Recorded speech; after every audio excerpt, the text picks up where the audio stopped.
اللهم صل وسلم على سيدنا محمد عليه أفضل الصلاة والسلام. النهاردة بقى فيديو جديد. بنتكلم النهاردة عن بسكويت المدرسة. طبعا انتوا عارفين ان معاذ دي اول سنة ليه KG1 مدرسة ازهرية، وان ياسين في مدرسة تدريبي. فياسين ما كان ما بيستلمش بسكويت لان المدرسة دي تدريبي.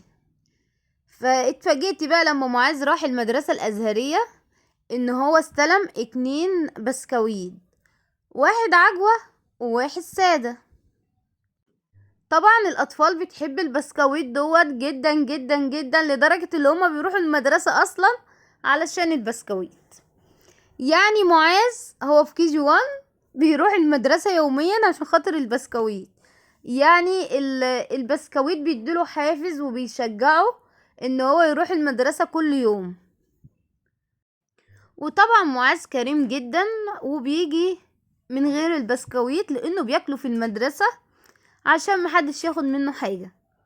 وطبعا معاذ قعدت اقوله هاتي البسكويت معاك ما تاكلوش في المدرسة عشان اوريه لمتابعينك اللي بيحبوك ويشوفوا انت استلمت ايه في المدرسة. وطبعا كان كل مرة ما بيجيش بيه لحد ما قلتله هات البسكويت عشان اوريه لمار وريميس. لمار وريماس هما بيحبوه جدا جدا، هما من متابعين قناتي وعلى طول بيتفرجوا على فيديوهاتي. فهو بيحب لمار جدا وبيحب ريماس جدا جدا جدا، ولمار بردك جدا جدا جدا. هو بيحب لمار من اليمن وريماس من السعودية. فانا قلت له ايه احنا هنوريه لهم، بس لانه كان بيفكر ان هم هياخدوا مننا البسكويت. فطبعا هو حد ياخد منه البسكويت دوت. على العموم هو بيضحك عليهم كده كده وبيقول لهم انا هجيب لكم كل حاجه. المهم جاب البسكويت عشان نوريه لمين؟ للمار وريماس. واخيرا بصوا بقى بسكويت المدرسه دوت في منه 3 انواع. ان هو اللي هو الساده الاخضر دوت، واللي هو اللي محشي عجوه، وفي نوع تالت هو ما استلمهوش لسه، اللي هو الويفر الابيض. هما 3 انواع بسكويت والتلاتة طعمهم احلى من بعض. يعني البسكويت اللي عجوة دوت جميل جدا جدا جدا، في بسكويت بس ويفر هو لون ابيض كده ومحشي كريمة من جوه. جميل فوق ما تتخيلوا. بجد قيمة غذائية كاملة متكاملة للطفل.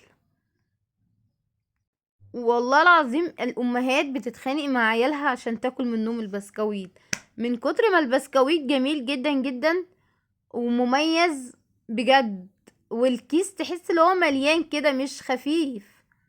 بسكويت المدرسة دوت بيتعمل منه وصفات كتير جدا جميلة جدا. بس انا مش من رأيي اللي انا اجيب مثلا البسكويت واقعد احوشه واعمل فيه وصفة مثلا. لا، هو بيتاكل كده مع كوباية لبن، مع كوباية شاي. هو فيه القيمة الغذائية، يعني هو مش محتاج حاجة خالص.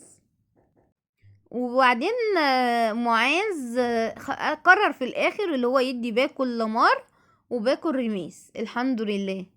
فانا مش عارفه ابعتهولهم ازاي، هما يقولولي لو كده ابعت لهم البسكويت. بجد التعليم دوت حاجه مهمه جدا، ولازم ان احنا يعني نهتم بالتعليم ونهتم بكل حاجه بخصوص التعليم عشان نبني عيالنا صح. لو هما اتعلموا هيطلعوا حاجة نفتخر بيها. فهو التعليم اساس كل حاجة، واحلى حاجة ان الاطفال بيحبوا المدرسة. طالما الطفل حب المكان هيستجيب لكل المعلومات اللي بياخدها من المكان دوت. يعني معاذ بيروح عشان مش عشان خاطر الميس كل يوم بتديله بالونة وملبساية، لا، هو بيروح عشان خاطر البسكويت والتفاية والملبسية. بس انا بقنعه ان انت رايح عشان تتعلم، هو عشان لسه في KG1 دماغه كلها ان هو رايح عشان حاجات معينة. الميس كل يوم بتديله واجب وبتديله مذاكرة، بس هو بيجي يكتب الواجب من غير ما يحفظ. يعني هو لو عليه تلوين بيلون، عليه واجب بيكتبه، بس احفظ مش راضي يحفظ. دي حاجة انا مش عارفة اعمل فيها ايه. لو حد عارف يكتب لي في التعليقات ازاي اخليه يقعد يحفظ. هو بيكتب لكن ما يرضاش يحفظ. يعني هو رايح فسحة وبيعمل الشكل كله اللي هو يبقى رايح كاتب الواجب قدام صحابه، والحياة معاه جميلة جدا.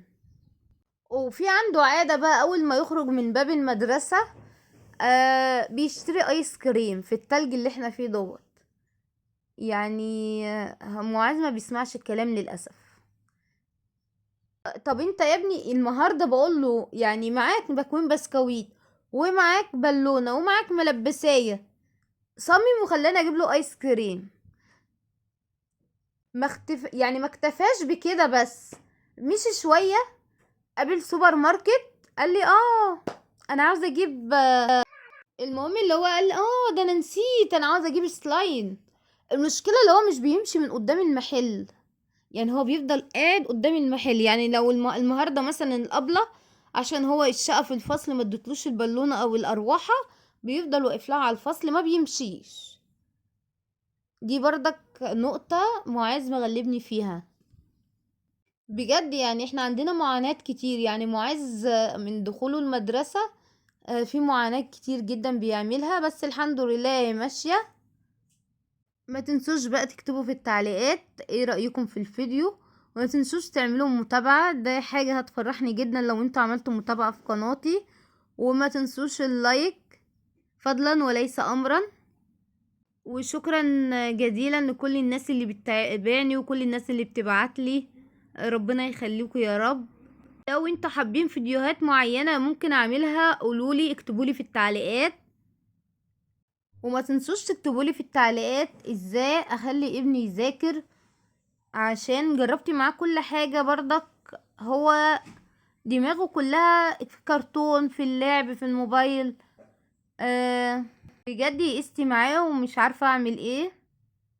الحمد لله على كل شيء. وما تنسوش في التعليقات تصلوا على النبي عليه افضل الصلاة والسلام. تحية كبيرة لكل اللي بيتابعني من السعودية، من اليمن، من العراق، من الأردن، من فلسطين، من سوريا، مين تاني عشان منساش. وتحية كبيرة جدا لليمن والسعودية لان دولت اكتر ناس بيتابعوني، اليمن والسعودية على راسي من فوق. شكرا شكرا شكرا، ربنا يخليكم لي يا رب. اتمنى يكون الفيديو عجبكم، وياريت لو تقترحوا لي فيديوهات انزلها لكم. وشكرا جزيلا لكل متابعيني، شكرا شكرا شكرا.